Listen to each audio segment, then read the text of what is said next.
The latest that we have, this is a 3-alarm fire, 20 to 25 people transported to the hospital. Some had very serious injuries, others more minor. Some of the more serious injuries, burns and fractures, because some people actually jumped out of second and third floor windows. We actually have heard that people were throwing out their babies from windows in desperate attempts to save their lives. People on the ground catching those babies, very, very dramatic.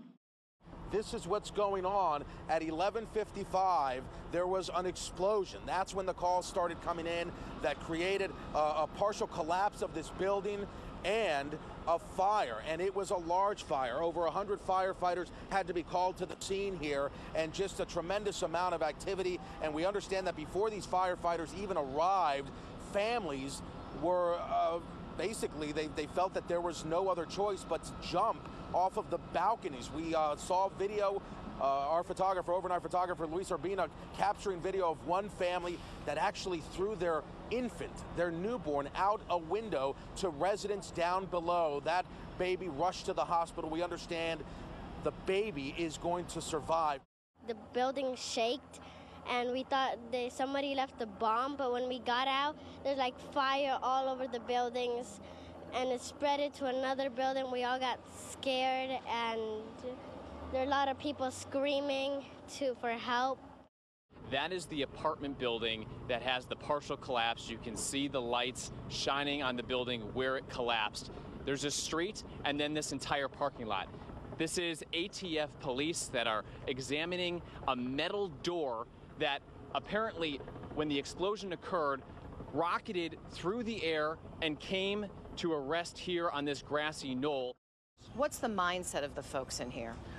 For a lot of them, it's still shock. They're still sleepy. They've been up since early morning. So some are just beginning to comprehend what's happened.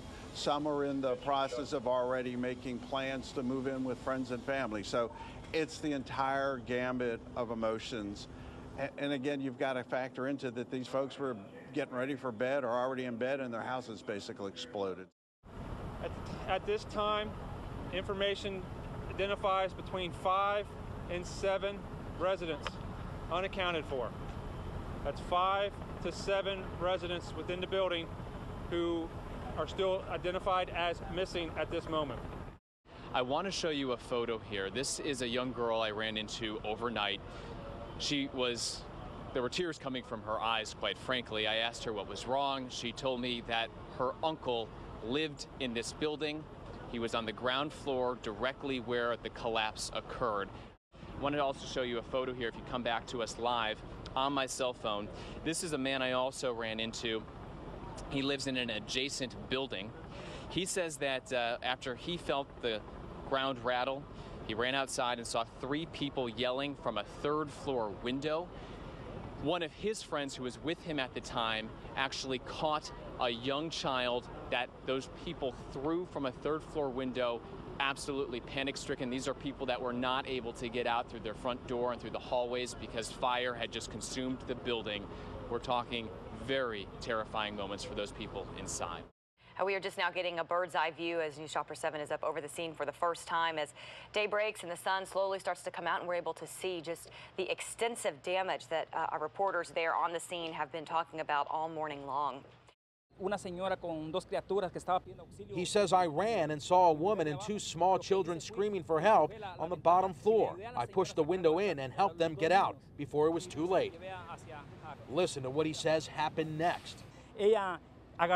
She, he says, referring to another woman, grabbed her daughter in one arm and her son in the other and started running out. But at that moment, the floor gave way and her son slipped out of her grip and fell into the massive hole. 3644 Finance Road, building on fire. All I heard was a big boom, and it sounded like an earthquake. Firefighters responded and were met with heavy fire conditions and multiple rescues to be made. It'd be the rescue group assist with getting the people off the 4th floor and the Delta side of the building. So the big fire, and I'm trying to run into helping people, but the police say go away. The police on scene there with at least 3 burns.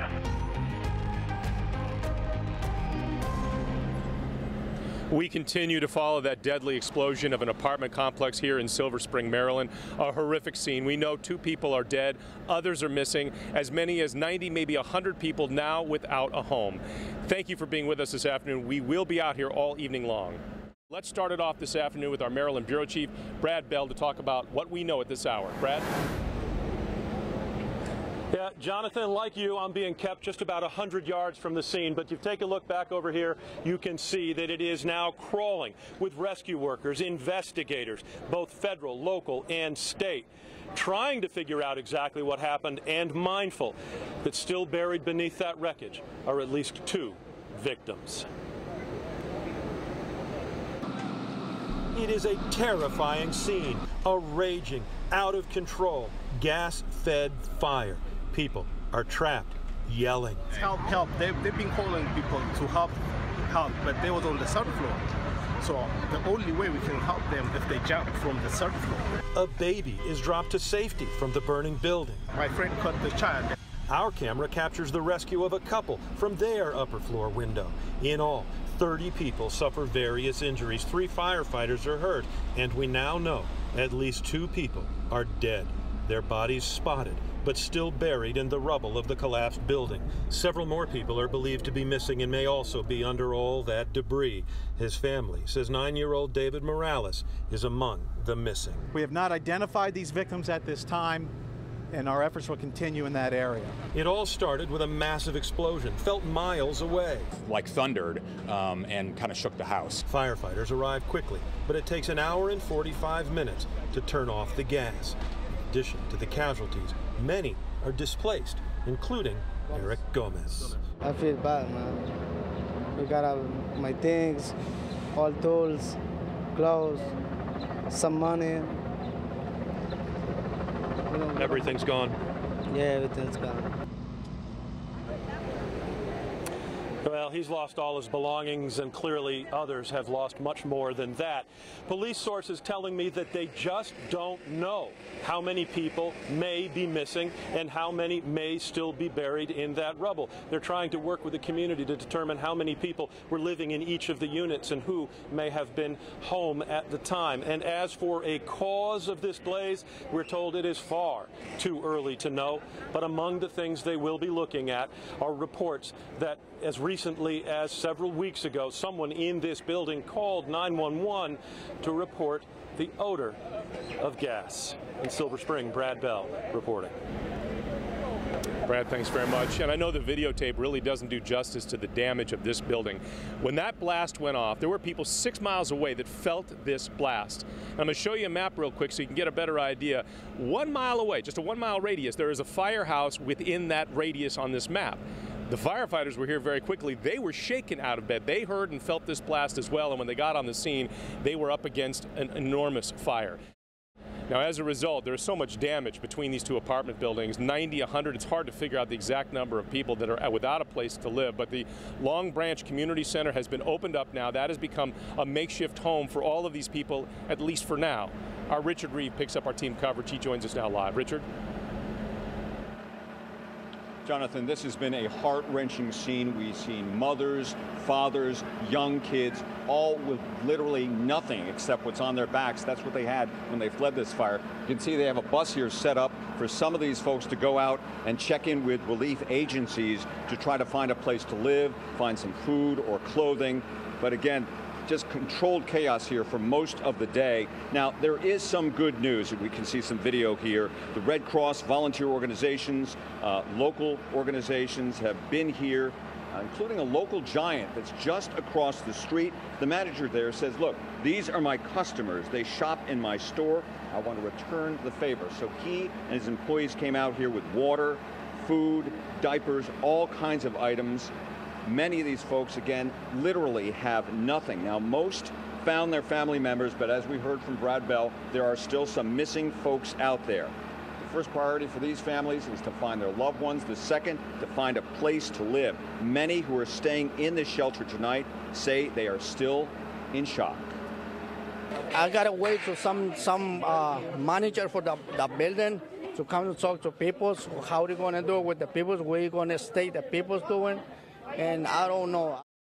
Keep in mind, we may have 100 people that are displaced. We have 2 people that are dead, others that are missing. But more than 3 dozen people were rushed to the hospital last night that suffered all kinds of different injuries. Now, they were taken to Washington. Some of them were taken to Washington at Venice, and that's where we pick up our team coverage with Q McCray. Q?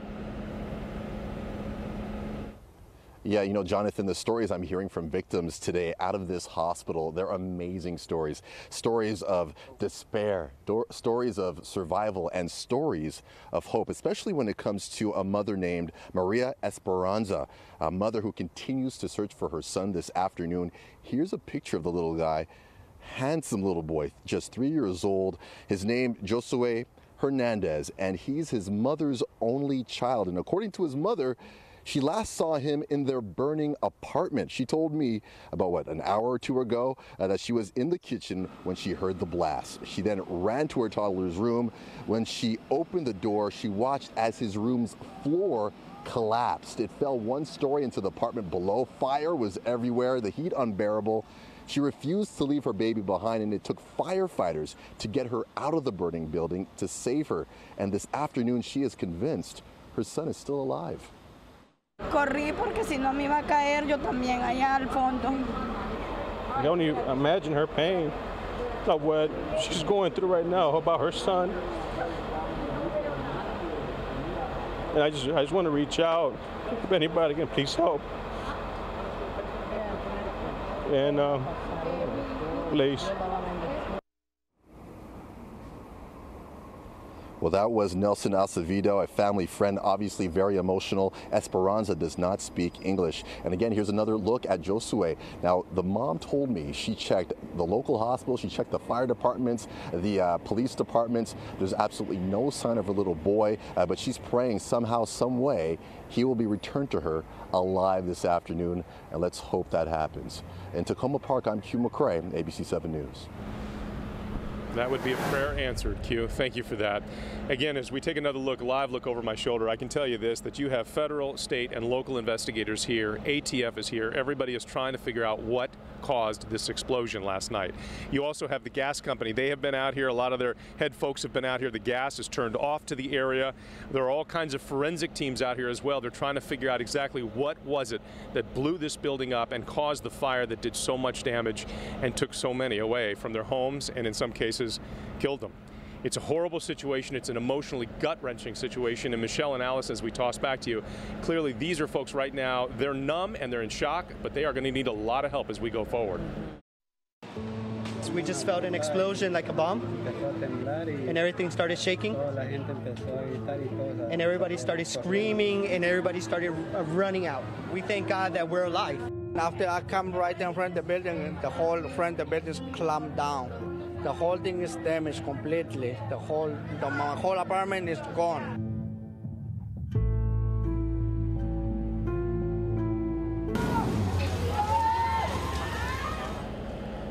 There are many counting their blessings today. The very latest information we have on this deadly explosion here in Silver Spring, 2 people are dead, others missing, and we don't have an exact number. That's a part of the frustrations we'll talk about in a second. 34 people had to be taken to hospitals. 3 of those people were firefighters. We understand the firefighters now have been released. Dozens of families have been displaced. We're getting numbers 90, 100 people that are now without a place to live because of the explosion and subsequent fire. Joining me now is the battalion chief here in Montgomery County, Stephen Mann, and I appreciate you taking the time. Tell me what your firefighters were up against, because I know this was not an easy fire to fight. No, this was a very difficult fire to fight for many reasons, most of which was the sheer timing of it. I mean, midnight, multifamily residential occupancy such as these apartments. When they arrived on the scene, it was a well-advanced fire. There was already significant building collapse. There were people that were struggling to get out on their own. There were people that they were in immediate peril, that our guys had to forgo fighting the fire to immediately throw ladders on all sides of this building and pull people out of those windows and move over to the next one. While all that was going on, the police, Montgomery County Police, were over here in the parking lot with multiple burn and injured victims that had gotten themselves out prior to our arrival. And this is an area that's going to need a lot of help right now. A lot of people do want to help. We've had people walk up here trying to donate. Let me just make it real clear. Montgomery County officials gave us this information to pass along to you. There's so many good people out there that would like to help. Here's what you need to know. If you would like to donate toiletries or maybe some boxed foods or non-perishable items, you can do so at the Casa Welcome Center. That is on University Boulevard East, just near Piney Branch Road. The two buildings we're talking about are attached, and we think we figured out where the initial blast came from. It appears from the physical damage, the explosion was centered in this apartment building at 8701 Arliss Street. The attached second apartment building received damage too.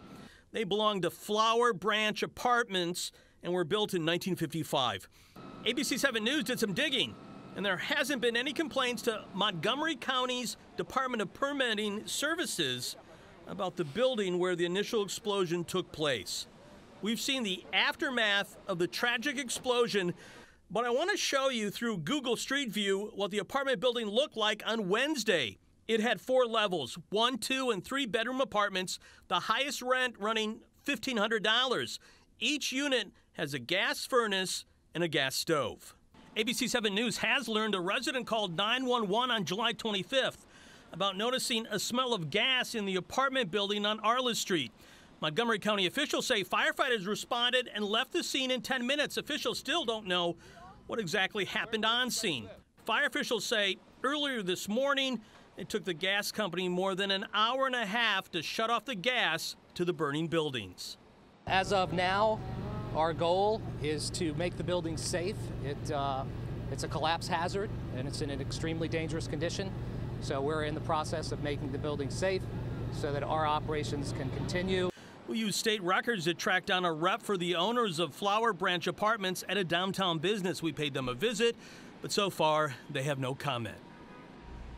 Washington Gas, who controls the gas to these apartments, are still checking on their timetable on when the gas was shut off. Now, a lot of people are wondering, who've seen these stories all day long and on social media, why is the ATF there? Well, They're telling us right now that they're just there to investigate. You got to wonder, though. So we don't know if that's unusual for a fire like this, for ATF to be there. I would say it is unusual, but no, we don't officially know if it's not or not. And they're just there with their national investigation team trying to figure out what happened and help Montgomery officials figure out what happened, too. And you said that gas leak call that came in was about 2 weeks ago?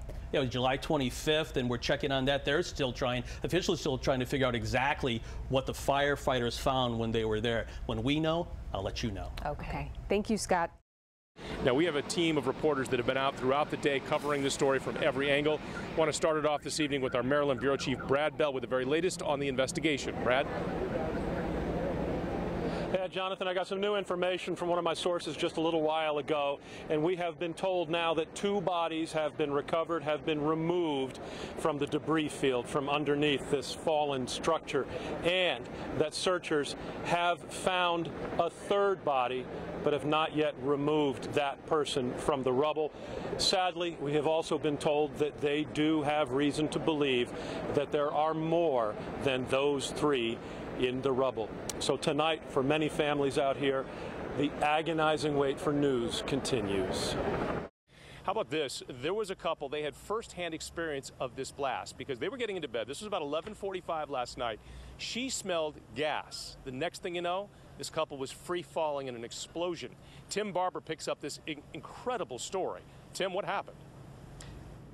Jonathan, this is an incredible story of survival, and if you're watching it from your bed tonight, it will definitely give you chills.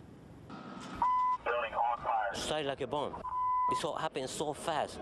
People trapped on 2nd and 3rd floor. She grabbed me, and we fell in like elevator all the way down to the floor. I don't know how we are here.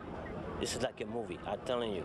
I swear. Gustavo Zuniga and his wife were right next to the deadly explosion when it leveled their apartment and sent their bed plummeting 3 stories into the fiery rubble. I think the bed saved our life, because if we wouldn't be in the bed, we would be all the way down to the fire.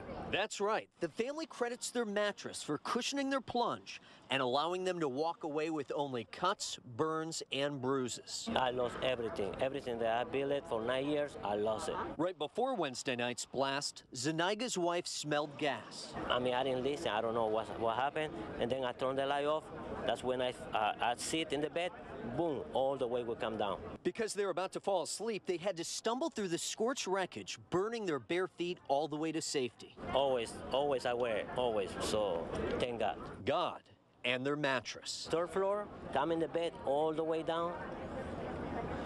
So it's a miracle. Now that the family is out of the hospital tonight, they're working with the Red Cross to find a new place to call home. Jonathan. That is just an amazing story. Tim, thank you for that. I can tell you this, a lot of the folks that we talked to today that did come out of that apartment complex, they have nothing. They got out with what they had on their backs, and that's it. They're in great need of a lot of things. Tom Rousey now picks up our team coverage. He's over to Community Center, which is now home for 90-plus people that don't have one. Tom? Figure out if he's known of long. When we talked to Juan Antonio Lainez, he was desperately trying to find out where his 9-year-old son Davey was. He shares custody of the boy and wasn't here when the explosion happened. I said goodnight and take care of yourself, and those are the last words I said to him. I miss him so much, and what I want to know is, where is he? There are others who can't account for their relatives either. Family members tell us Saul Paniaga is among the missing. Other people have quite a story to tell. Ilder Lopez says the first thing that came to his mind was that this was a terrorist attack. He and 7 other family members ran for their lives. No, you can't go in right now. Now they can't get back inside their building. We're here without clothes, in the street. My baby doesn't have any clothes. A woman who asked us not to identify her says this bruise came from when she fell down the stairs running after the blast. It was so powerful, it blew out this beauty school window well over a football field away. And we witnessed the fire, the flames going up. It was horrific, very tearful. Yeah, I'm very heartbroken.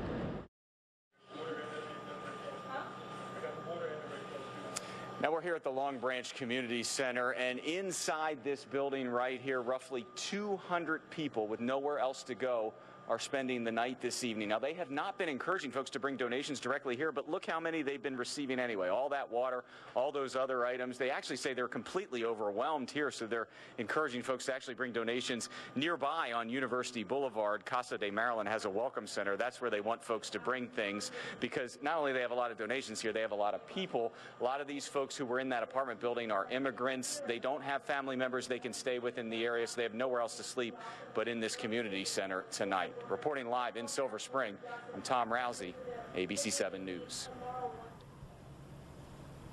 Tom, thanks. Nice to see so many people giving so much.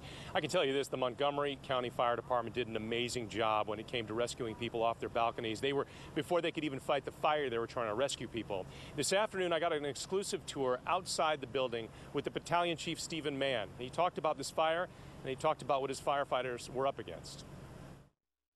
I'm simply speculating, right? But this building is completely gone, so this blast blew in and blew that wall in. So it started here.